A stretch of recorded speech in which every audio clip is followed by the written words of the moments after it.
Every year, thousands of people lose their lives in the Mediterranean Sea, sadly known to be the deadliest migration route in the world. Although helping people in distress at sea is a legal obligation, European governments have chosen to abandon their responsibilities.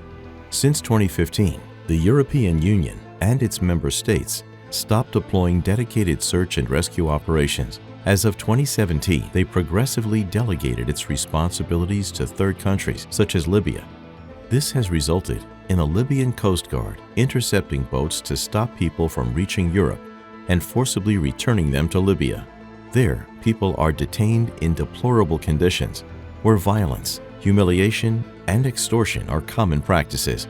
Given the increasing void left by the European states in the Mediterranean, and faced with the urgency of saving lives, MSF has been running search and rescue activities since 2015, rescuing thousands of people each year.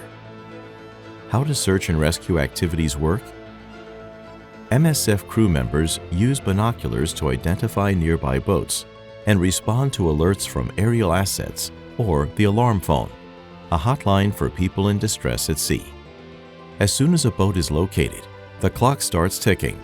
Rescuers must move as fast and carefully as possible to prevent often flimsy, overcrowded boats from sinking.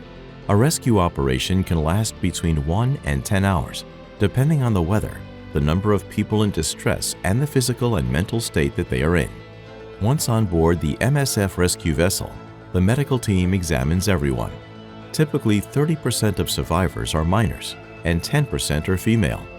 Hypothermia, dehydration, fuel burns, as well as physical and psychological trauma related to violence during their journeys are common.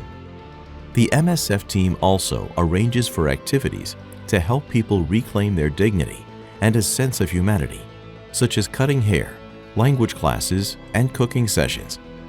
The final stage of the rescue is finding a place to disembark the survivors. Under maritime law, this should be in a safe place that is the closest possible to the vessel's location.